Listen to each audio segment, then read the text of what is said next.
Hello friend, स्वागत है आपके अपने यूट्यूब चैनल आर के टीचिंग सेंटर में। दोस्तों, आज हम आपके लिए लेकर आए हैं जीके जीएस के टॉप 25 क्वेश्चन। तो दोस्तों, अगर आपका भी एग्ज़ाम ग्रुप डी या एनटीपीसी सीबीटी 2 अगर होने वाला है 2022 में, तो दोस्तों आपके लिए ये क्वेश्चन काफ़ी इम्पोर्टेंट होने वाला है। ठीक है, 2022 आरआरबी ग्रुप डी और एनटीपीसी सीबीटी 2 के लिए काफ़ी इम्पोर्टेंट होने वाले हैं इस वीडियो में।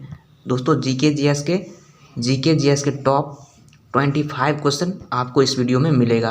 टॉप 25 क्वेश्चन दोस्तों एक एक क्वेश्चन काफ़ी इम्पोर्टेंट है। तो दोस्तों, वीडियो शुरू से अंत तक देखिए। चलिए स्टार्ट करते हैं क्वेश्चन नंबर 1 से। क्वेश्चन नंबर 1 है, टेलीफोन का आविष्कार डैश में किया गया था, यानी कितना ईस्वी में किया गया था, ये बताना है आपको। ठीक है, ऑप्शन है 1879, ऑप्शन 1879, 1876, 1856, 1886। तो दोस्तों 4 ऑप्शन दिए गए हैं, इसमें से एक का सही जवाब देना है। तो दोस्तों इसका जो राइट आंसर हो जाएगा, क्या हो जाएगा? 1876। क्या हो जाएगा? 1876 इसका क्या हो जाएगा? 1876 इसका राइट आंसर हो जाएगा। चलिए नेक्स्ट क्वेश्चन देख लेते हैं।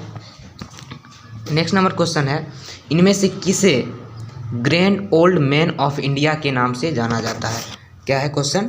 इनमें से किसे grand old man of India के नाम से जाना जाता है? तो दोस्तों इसका जो राइट आंसर हो जाएगा, इसका क्या राइट आंसर हो जाएगा? ऑप्शन नंबर सी, यानी दादा भाई नौरोजी इसका सही जवाब हो जाएगा। इसको बोला जाता है grand old man of India के नाम से जाना जाता है। चलिए नेक्स्ट क्वेश्चन देख लेते हैं। नेक्स्ट नंबर क्वेश्चन है, यूनेस्को का मुख्यालय कहाँ स्थित है? बताना है यूनेस्को का जो मुख्यालय है वो कहाँ स्थित है। ऑप्शन है पेरिस, मॉस्को, नई दिल्ली या लंदन। ठीक है दोस्तों, यूनेस्को का जो मुख्यालय स्थित है वो है पेरिस में। कहाँ है? पेरिस में स्थित है। ऑप्शन नंबर दोस्तों इसका ए राइट जवाब हो जाएगा। दोस्तों यूनेस्को का मुख्यालय कहाँ है? पेरिस में स्थित है। चलिए नेक्स्ट क्वेश्चन देख लेते हैं। नेक्स्ट नंबर क्वेश्चन है, वायु में मौजूद निम्नलिखित में से कौन सा तत्व चांदी की वस्तुओं को काला कर देता है जब वे वायु के संपर्क में आती है? तो ऑप्शन है क्लोरीन, गंधक, कार्बन या नाइट्रोजन। तो इसमें से आपको सही जवाब बताना है। तो दोस्तों इसका जो राइट आंसर हो जाएगा ऑप्शन नंबर बी, यानी गंधक।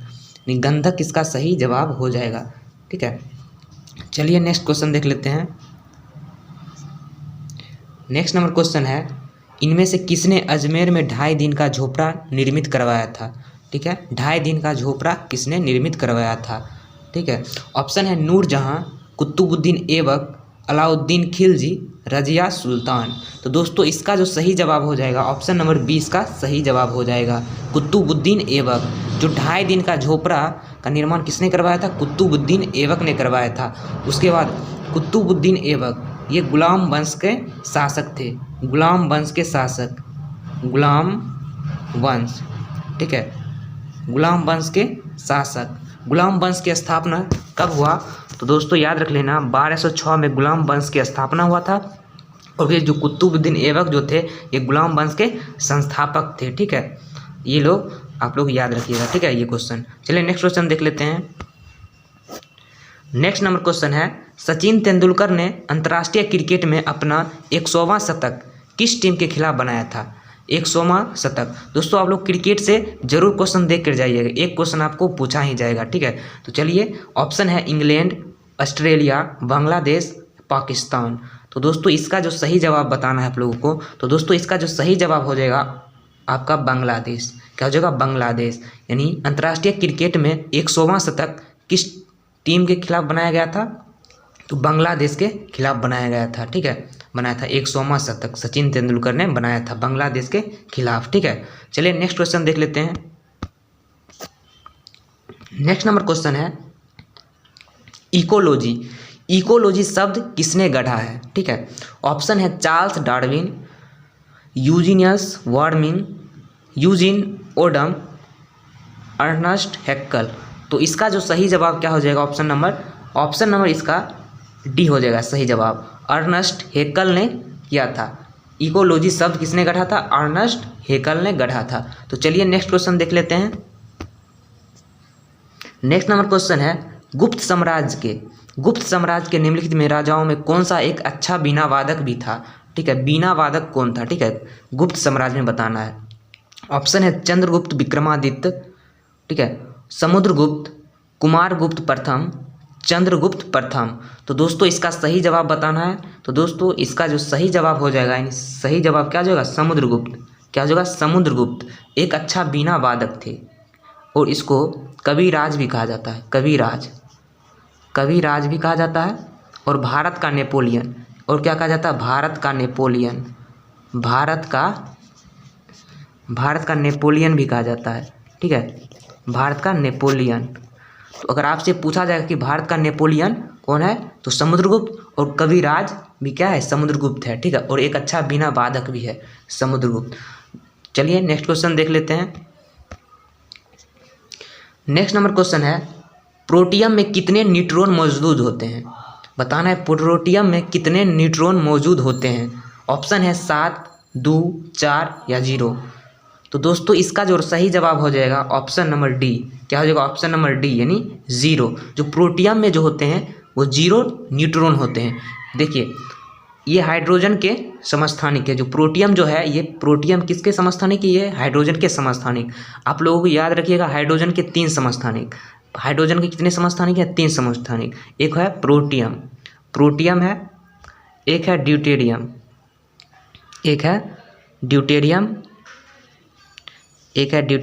और एक है ट्राइटियम। एक क्या है? ट्राइटियम। ये जो तीनों जो है ये हाइड्रोजन के, ये दोस्तों तीनों जो क्या है? हाइड्रोजन के क्या है? हाइड्रोजन के समस्थानिक है। क्या है? हाइड्रोजन के तीनों समस्थानिक है। आप लोगों से पूछा गया था कि प्रोटियम में कितने न्यूट्रॉन मौजूद होते हैं। तो प्रोटियम आपका ये हो गया प्रोटियम, ये ड्यूटेरियम और ये ट्रिटियम। तो दोस्तों प्रोटॉन की संख्या कैसे निकालते हैं? तो ऊपर वाले द्रव्यमान से नीचे वाले संख्या हम क्या करते हैं? घटा देते हैं। एक में से एक घटा देंगे तो क्या आ जाएगा? 0 आ जाएगा। इसलिए प्रोटियम में कितने न्यूट्रॉन मौजूद होते हैं? तो 0 न्यूट्रॉन मौजूद होते हैं। चलिए नेक्स्ट क्वेश्चन देख लेते हैं। थायरॉक्सिन के संश्लेषण के लिए कौन सा तत्व आवश्यक है? ठीक है, ऑप्शन है मैग्नीज, आयोडीन, आयरन या जिंक। तो दोस्तों इसका जो सही जवाब हो जाएगा ऑप्शन नंबर बी, इसका सही जवाब हो जाएगा, यानी आयोडीन। यानी थायरॉक्सिन के संश्लेषण के लिए कौन सा तत्व आवश्यक है? वह है आयोडीन आवश्यक है। ठीक है, चलिए नेक्स्ट क्वेश्चन देख लेते हैं। हमारा सौरमंडल किस गैलेक्सी का एक हिस्सा है? क्या है? हमारा सौरमंडल किस गैलेक्सी का एक हिस्सा है? ऑप्शन है बोडस, एंड्रोमीडा, आकाशगंगा, ट्राइगुलम। तो दोस्तों इसका राइट आंसर बताना है, क्या हो जाएगा? तो दोस्तों इसका सही जवाब क्या हो जाएगा? आकाशगंगा। क्या हो जाएगा? आकाशगंगा इसका सही जवाब हो जाएगा। नहीं, जो हमारा जो सौरमंडल किस गैलेक्सी का एक हिस्सा है? आकाशगंगा का एक हिस्सा है। तो चलिए नेक्स्ट क्वेश्चन देख लेते हैं। क्वेश्चन है, एशियाटिक सोसाइटी ऑफ बंगाल की स्थापना किस वर्ष में की गई थी? ऑप्शन है 1884, 1734, 1784, 1764। तो दोस्तों इसका जो सही जवाब क्या हो जाएगा? Option C. सही जवाब क्या हो जाएगा? ऑप्शन नंबर सी, यानी 1784 में जो है एशियाटिक सोसाइटी ऑफ बंगाल की स्थापना की गई थी। ठीक है, 1784 में एशियाटिक सोसाइटी ऑफ बंगाल की स्थापना 1784 में की गई थी। और किसने किया था? ठीक है, किसने किया था? William Wilkins. किसने किया था? सर विलियम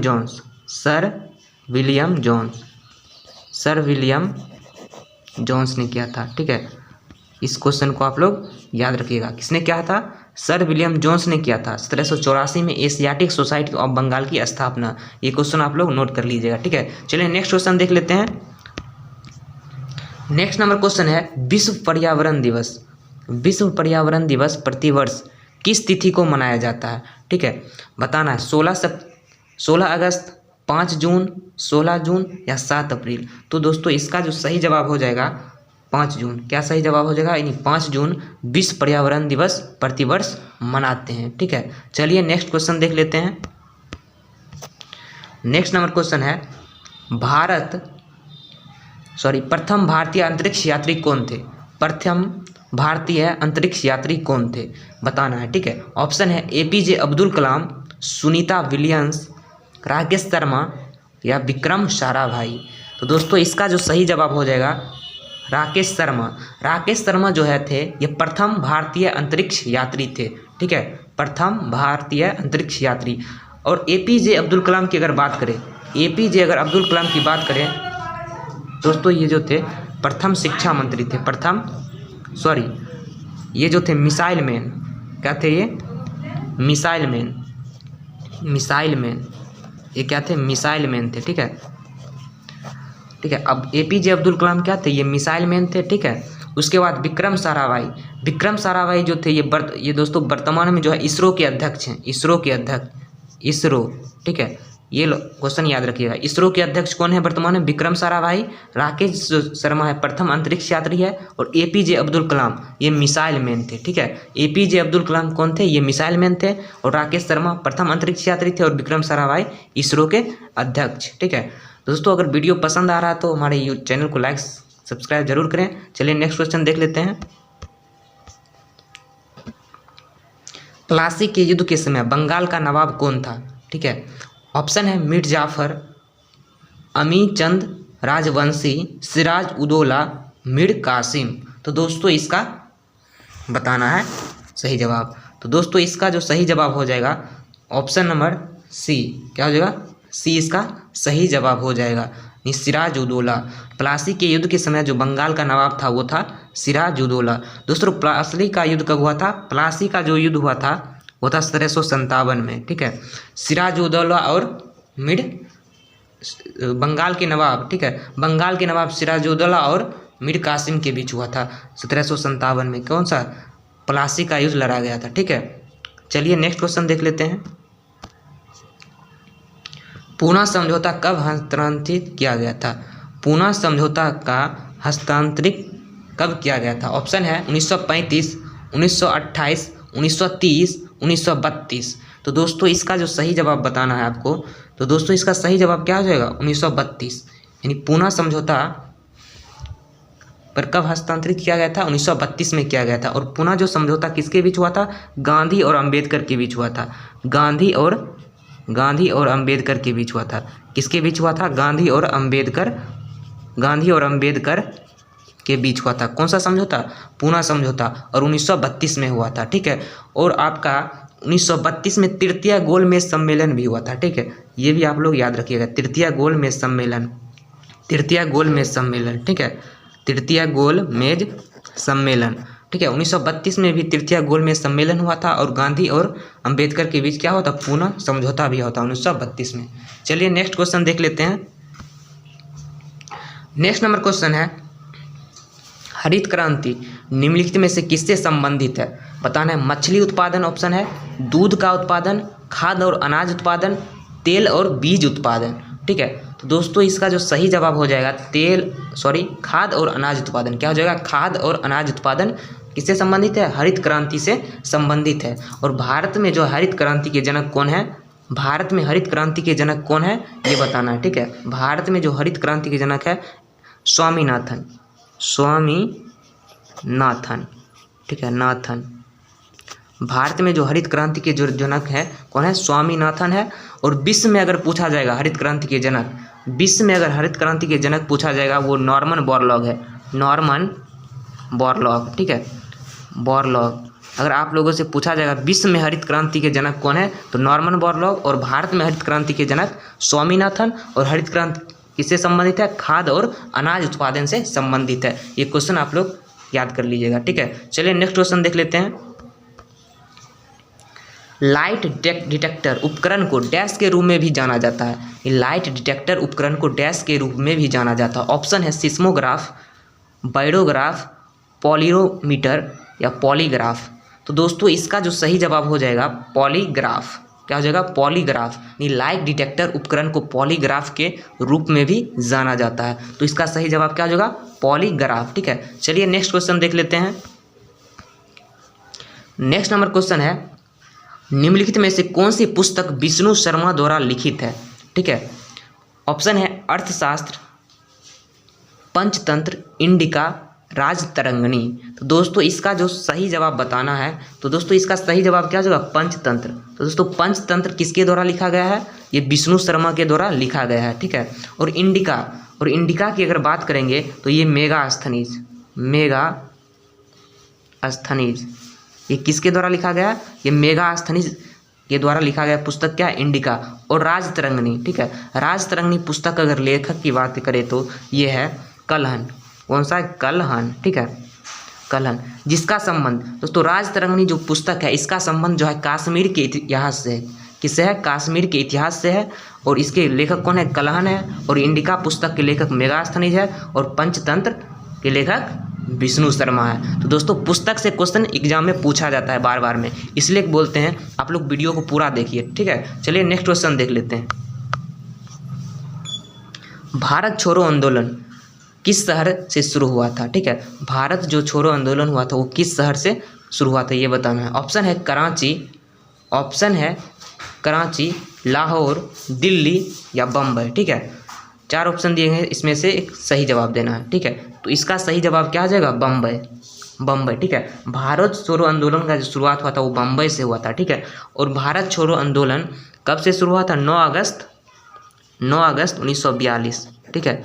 9 अगस्त 1942 को शुरू हुआ था भारत छोड़ो आंदोलन, ठीक है। और कहाँ से? बम्बई से शुरू हुआ था। और भारत छोड़ो आंदोलन का प्रस्ताव कब रखा गया था? प्रस्ताव अगर आपसे पूछा जाएगा तो 8 अगस्त, प्रस्ताव रखा गया था 8 अगस्त 1942, ठीक है। प्रस्ताव रखा गया था 8 अगस्त 1942 और 9 अगस्त को स्टार्ट कर दिया गया, यानी शुरू कर दिया गया, ठीक है। चलिए नेक्स्ट क्वेश्चन देख लेते हैं।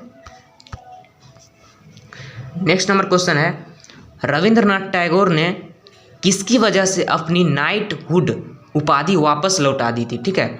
ऑप्शन है जलियांवाला बाग नरसंहार, काकोरी कांड, चौरी चौरा कांड या भगत सिंह की फांसी। तो 4 ऑप्शन दिए गए हैं, इसमें से एक को सही जवाब बताना है, ठीक है। तो ऑप्शन हो जाएगा ए, इसका सही जवाब क्या हो जाएगा? ए, जलियांवाला बाग नरसंहार। इसे में क्या किए थे? रविंद्रनाथ टैगोर ने अपने जलियांवाला बाग हत्याकांड में नाइट की उपाधि लौटा दी थी, ठीक है। और महात्मा गांधी ने केसर ए हिंद की उपाधि लौटा दिए थे, ठीक है। और चौरी चौरा कांड कब हुआ था? 5 फरवरी 1922। ये जो चौरी चौरा जो कांड हुआ था 5 फरवरी 1922 को हुआ था, ठीक है। 5 फरवरी 1922 को चौरी चौरा कांड हुआ था। और 11 फरवरी लिखिएगा, 11 फरवरी 1922 को असहयोग आंदोलन को वापस ले लिया गया, ठीक है। स्टार्ट कब हुआ था चौरी चौरा कांड? 5 फरवरी 1922, लेकिन असहयोग आंदोलन 11 फरवरी 1922 को वापस ले लिया गया, ठीक है। चलिए नेक्स्ट क्वेश्चन देख लेते हैं। भारत सरकार द्वारा किस ग्रामीण आवास योजना को पुनः संरचित करने के प्रधानमंत्री ग्रामीण आवास योजना का सृजन किया गया? ऑप्शन है जवाहर ग्राम समृद्धि योजना, राजीव आवास योजना, इंदिरा आवास योजना, दीनदयाल अंत्योदय योजना। तो इसका सही जवाब बताना है, ठीक है। इसका जो सही जवाब हो जाएगा इंदिरा आवास योजना। क्या हो जाएगा? इंदिरा आवास योजना इसका सही जवाब हो जाएगा, ठीक है। चलिए नेक्स्ट क्वेश्चन देख लेते हैं।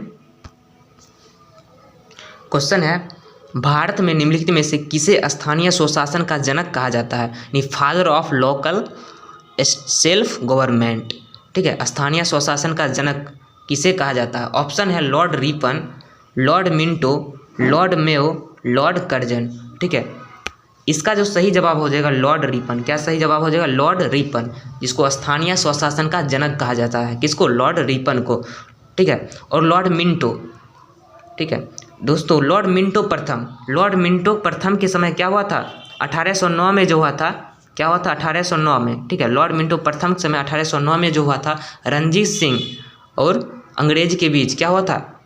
रणजीत सिंह और अंग्रेज के बीच अमृतसर की संधि हुआ था। अमृतसर की संधि कब हुआ था? 1809 में हुआ था। आप लोग इसको नोट कर लीजिएगा। अमृतसर की संधि 1809 में हुआ था, अंग्रेज और रणजीत सिंह के बीच हुआ था, ठीक है। लॉर्ड मिंटो प्रथम के समय, ठीक है। और उसके बाद लॉर्ड कर्जन की बात करेंगे तो और 1905 में, ठीक है। लॉर्ड कर्जन के समय 1905 में बंगाल विभाजन हुआ था, ठीक है। बंगाल का जो विभाजन हुआ था 1905 में हुआ था, ठीक है। और पहली बार जो जनगणना हुआ था 1972 में हुआ था। किसके समय में? तो लॉर्ड मेयो के समय में, ठीक है। लॉर्ड मेयो के समय हुआ था 1972 में पहली बार जनगणना। और लॉर्ड रिपन के समय क्या हुआ था? लॉर्ड रिपन ठीक है, हाँ 1881 में लॉर्ड रिपन के समय नियमित जनगणना कराया था। नियमित जनगणना अगर पूछा जाएगा तो लॉर्ड रिपन के समय हुआ था 1881 में, और जो पहली बार जो जनगणना हुआ था लॉर्ड मेयो के समय 1872 में हुआ था। और लॉर्ड कर्जन 1905 में बंगाल विभाजन के समय वायसराय थे। ठीक है, तो चलिए नेक्स्ट क्वेश्चन देख लेते हैं।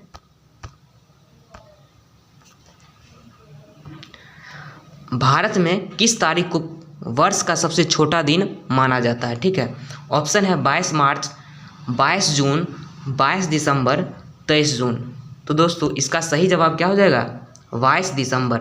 ये 22 दिसंबर को वर्ष का सबसे छोटा दिन माना जाता है, क्योंकि सूर्य जो होता है, सूर्य क्या होता है उस समय क्या होता है, दक्षिणी ध्रुव में होता है। ठीक है, और उत्तरी ध्रुव में क्या होता है, उत्तरी ध्रुव में, यानी भारत किधर है, उत्तरी गोलार्ध में। ठीक है, उत्तरी गोलार्ध में इसलिए क्या होता है, सूर्य होता है दक्षिणी गोलार्ध में, तो उत्तरी गोलार्ध में क्या होगा, दिन छोटा हो जाएगा और दक्षिणी गोलार्ध में दिन बड़ा हो जाएगा। ठीक है, चलिए नेक्स्ट क्वेश्चन देख लेते हैं। तो दोस्तों अब जो क्वेश्चन गया है खत्म, 25 क्वेश्चन दोस्तों मैं करवा चुका हूँ इस वीडियो में। दोस्तों वीडियो पसंद आए तो हमारे यूट्यूब चैनल को लाइक शेयर सब्सक्राइब जरूर करें।